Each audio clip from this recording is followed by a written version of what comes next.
Olá, seja muito bem-vindo, seja muito bem-vinda. Agora a gente chegou na última aula da nossa série sobre técnicas e estratégias de estudo. Deixa eu até me arrumar na cadeira aqui para falar melhor com você. Nossa última aula da série sobre técnicas e estratégias de estudo para conquistar essa tão sonhada aprovação em medicina, tá? Meu nome é Bruno Werneck, eu sou engenheiro formado pelo ITA e eu desenvolvi um método de estudo, um método de preparação para o vestibular que já aprovou 134 pessoas no ITA e no IME, 451 pessoas em medicina em universidades públicas, mais de 700 pessoas em universidades paulistas e 5.568 pessoas em universidades públicas pelo SISU. Tá? E hoje, o que eu quero te dizer? Eu quero te ensinar o que você tem que fazer para passar em medicina com menos de um ano de cursinho. Se você assistiu à última aula, você entendeu por que o tema dessa aula é esse. Se você não assistiu, eu recomendo que você veja depois que acabar isso aqui. As primeiras 9 aulas dessa série, a gente está chegando no finalzinho da série, eu tenho certeza que você vai se beneficiar muito, tá? É um material gratuito que está aí no YouTube para você assistir. E assim, tem que aproveitar, né? Tem que aproveitar. O pessoal sempre pede, conteúdo gratuito, o cursinho tem que ser mais barato. Quando tem conteúdo gratuito na internet, tem que aproveitar. As pessoas inteligentes aproveitam, tá? Eu sei que você é uma pessoa inteligente, sei que você vai aproveitar. Como que a gente vai dividir a nossa aula hoje? Eu vou te explicar, vou fazer uma reflexão filosófica aqui sobre quando começar a se preparar e quando não começar a se preparar. Depois eu vou te mostrar uma estrutura que eu chamo de jornada da aprovação, que são 3 etapas que a pessoa normalmente segue e conquista a aprovação seguindo as 3 etapas. Mas antes da gente começar a aula, eu quero te incentivar a se inscrever no canal, ativar as notificações para receber os próximos conteúdos que a gente publicar aqui. A gente sempre publica conteúdo, tem muito relato de aprovado, entrevista com aprovado também, vão te motivar bastante, tá? E eu vou aqui apelar para a sua generosidade, que é o quê? Quando a gente recebe algo de graça, a gente tem total liberdade para compartilhar aquilo com as pessoas generosas compartilham. Beleza? Vamos começar aqui a nossa aula. Quero te chamar para uma reflexão filosófica. Você topa? Né? O pessoal gosta de filosofia no vestibular, apesar que não serve para quase nada, são 5 questões. É importante para a vida saber filosofia, mas para o vestibular não faz tanta diferença não, tá? A gente... Enfim, vamos continuar aqui com a nossa aula. Tem um barulho de fora vindo que é de uma obra, mas eu não vou interromper a aula por causa disso não. Vamos lá. Quando você deve começar a se preparar para o vestibular? Eu acho que o que faz sentido é você começar a se preparar o quanto antes. Tá? Quanto antes, melhor. Não sei que época você está vendo esse vídeo, se você está vendo ao vivo. A gente está em outubro, faltam um mês e meio para o Enem. E se você não acha que vai passar nesse Enem, então eu recomendo que você já comece a se preparar para o próximo, em vez de deixar para se preparar ali em fevereiro e março, que é quando começam os cursinhos presenciais, né? Por quê? Porque geralmente para passar em medicina as pessoas demoram 2, 3 anos. Então, independente de quando você começar a se preparar, você já estará concorrendo com pessoas que estão se preparando há 2, 3 anos. É fato. Se você começar a se preparar em março, você vai concorrer com todo mundo que começa em março, com todo mundo que começou antes de março, com todo mundo que já está se preparando há um ano, tentou e não passou, há 2 anos tentou 2 vezes, não passou e assim por diante. Então, quanto antes você começar a se preparar, maior é a sua chance. A maioria das escolas particulares que aprova alunos em medicina começa a preparação no primeiro ano do ensino médio. No terceiro ano do ensino médio, eles têm o famoso terceirão, tá? Por que é importante começar antes? 3 motivos. Primeiro, você tem mais tempo para fazer exercícios, para fazer as questões, para treinar para o dia da prova. Segundo motivo, você sai na frente dos seus concorrentes, porque os seus concorrentes, como eu te falei, eles começam depois, eles começam antes, alguns, mas a maioria deixa para começar no final. E tem uma galera que faz o Enem ali em novembro, depois fica novembro, que é o Enem no começo, dezembro, janeiro, fevereiro, 3 meses e meio sem estudar. Isso aí a pessoa já perde um pouco de traquejo, né? E se você começa a se preparar antes, como eu disse, você tem condições de concorrer com quem começou há mais tempo, tá? Com quem começou há mais tempo. Agora que eu já fiz essa introdução, essa reflexão filosófica, eu quero te convidar para ver uma explicação que eu preparei para você sobre uma estrutura que eu chamo de jornada jornada da aprovação, tá? Essa estrutura é muito boa. Por quê? Porque ela divide a sua aprovação em 3 etapas. Então vamos fazer aqui uma... Deixa eu ver se aqui vai funcionar. Não. Deixa eu ver aqui. Não é isso, nem é isso. Não tem aqui o negócio da reta. Eu vou fazer na mão mesmo a reta. Então tem 3 etapas. Tá? A primeira, tudo começa no hoje. Hoje não, né? Porque eu não sei se você vai começar a estudar hoje. Vai que você não está muito pilhado com esse negócio de começar a estudar hoje. Então tem o dia 1, e o dia da prova, né? O dia D, que é o dia da prova, tá? E a gente vai dividir em 3 etapas aqui no meio. Essa última etapa, ela é menor do que as outras duas e a primeira etapa é bem pequenininha, tá bom? Essa primeira etapa eu vou chamar de etapa 1, a segunda etapa eu vou chamar de etapa 2, eu vou escrever o nome dela aqui, e a terceira etapa eu vou chamar de etapa 3. Tá? Essa etapa 1, a etapa 1 da jornada da aprovação é o que a gente chama de planejamento e organização. Por que que essa etapa é importante? É nessa etapa 1 que você vai montar um negócio que eu chamo de cronograma inteligente, é um cronograma de estudos, e vai montar o seu primeiro horário de estudos. Vou te explicar o que é isso. O que é o cronograma? O cronograma é a sequência de assuntos que você vai estudar ao longo da sua preparação.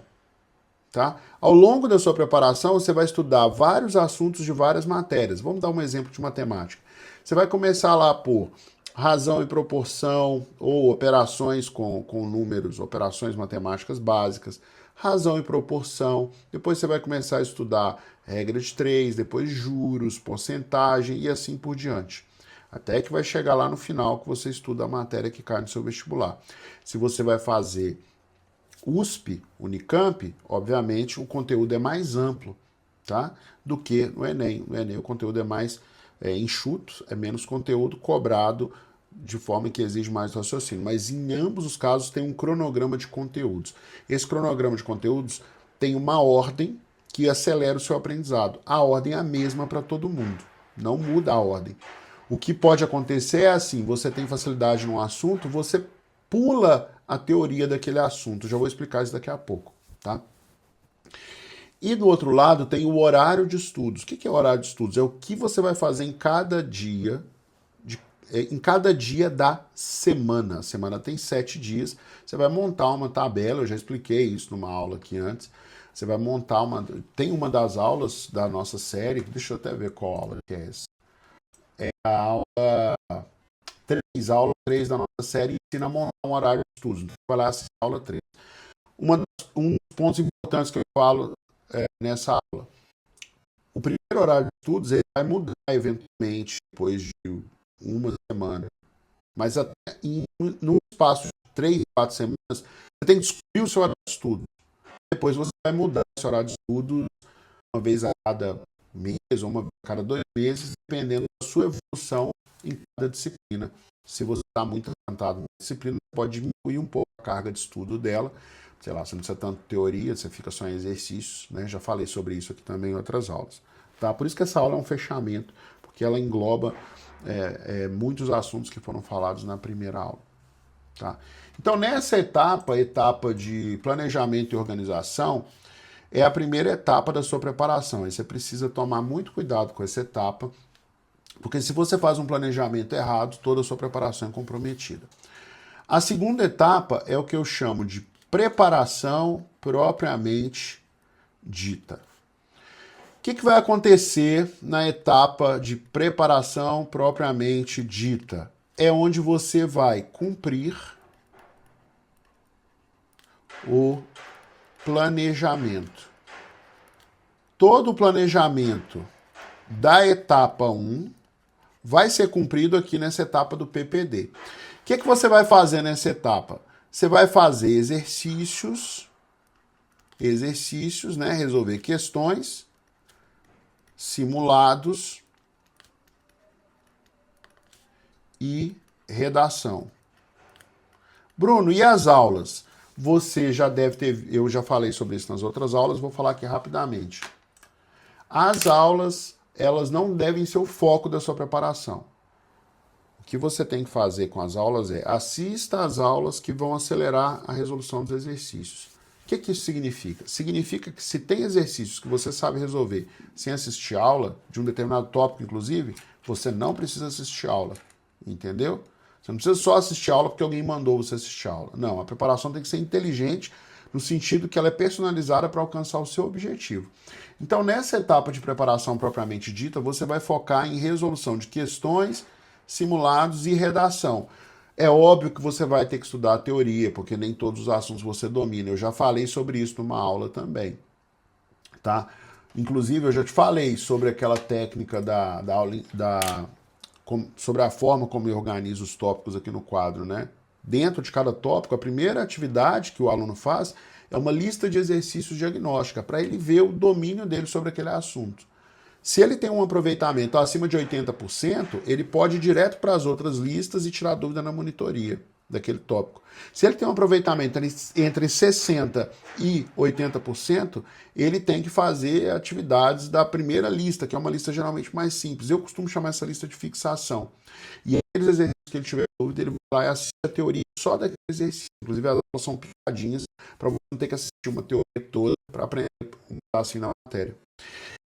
O aluno desempenha abaixo de 60%, eu recomendo que ele assista o tópico inteiro, do início, começando pela teoria, depois exercício de fixação, depois exercícios normais, sempre contando com a ajuda da monitoria. Tá?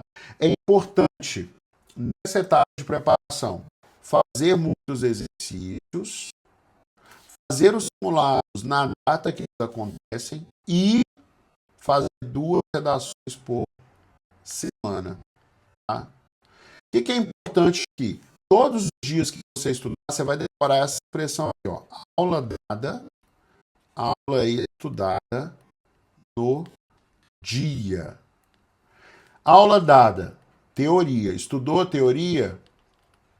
Você vai fazer exercícios, questões no mesmo dia, tá? Se você estudar assim, você vai aprender. A etapa 3, que é a final, é aquela revisão final com provas antigas, tá? Então é uma revisão final com provas antigas. Da mesma forma que eu aprofundei nesse assunto, tem uma aula, deixa eu olhar o nome da aula aqui direitinho para você. Na aula sobre como aumentar o desempenho nas provas, foi a segunda aula dessa série, eu ensinei como que faz uma revisão com provas antigas, tá? E na aula como fazer provas sem precisar chutar, que é a aula 8 dessa série, eu ensinei como que você resolve a prova sem precisar chutar. Esse foi o tema da aula, tá bom? Então a jornada da aprovação é isso. Eu já disse na aula 2 sobre aumentar o desempenho nas provas. Eu falei sobre o número de provas antigas que você tem que fazer, tá? De pelo menos 5, 15 é o número top, 10 tá bom, mas pelo menos 5. Quer dizer, pelo menos 10, vai. Você quer passar e quer resolver esse problema logo do vestibular, faz a parada direito, tá? Então a jornada da aprovação é isso, é uma estratégia, um processo que você vai seguir ao longo de, sei lá, 40 semanas. 40 semanas. Você vai dedicar umas 8 semanas para a etapa 3, 1 semana para a etapa 1 e 31 semanas, 31, 32 para a etapa 2, que é a etapa da preparação propriamente dita, entendeu? Por aí. Você vai fazer essa divisão De onde que você vai tirar essa 1 para 32? Se você estiver num cursinho, o quadro não precisa se preocupar. Etapa 1 a gente deixa tudo organizado para você simplesmente seguir a preparação na ordem. Tá bom? Em linhas gerais é isso. Comece a se preparar o quanto antes para você passar na frente dos seus concorrentes e siga a jornada da aprovação. Faça um planejamento direitinho. Se você estiver aqui no a gente faz para você, tudo organizado. Cumpra o seu planejamento e lá no final faça uma revisão com provas antigas, bem feitinha. Você estuda desse jeito. Tem um processo que a gente chama de revisão espaçada, eu vou falar mais sobre ele na série O Sonho da Aprovação em Medicina, que se você aplicar, você não precisa fazer revisão ao longo da preparação, você já estuda fazendo as revisões. Tá? É um processo que a gente tem aqui, que a gente explica bem direitinho. O que é importante agora? É importante você fazer um resumo dessa aula, anota num papel, tá bom? As 3 etapas da jornada da aprovação. Planejamento, preparação propriamente dita e revisão com provas antigas. Anota no post-it, deixa aí para você lembrar. Faz um apanhado das outras aulas para você ver tudo que foi falado, que vai te ajudar muito na sua preparação também, tá bom? Se você gostou dessa aula, use a sua generosidade para compartilhar essa aula com outras pessoas que você também quer ajudar, tá? Se você quer mais conteúdos assim, se inscreve no canal, segue o perfil no Instagram, ativa as notificações. Tem dúvida, precisa de ajuda? Manda no direct, comenta na aula que a gente vai te ajudar. Beleza? Ótimos estudos para você. Muito obrigado por ter participado dessa série com a gente. Foi muito bom ter você aqui. Espero que ela seja boa para você e que te ajude a conquistar a sua aprovação. Tá bom? Grande abraço e até a próxima.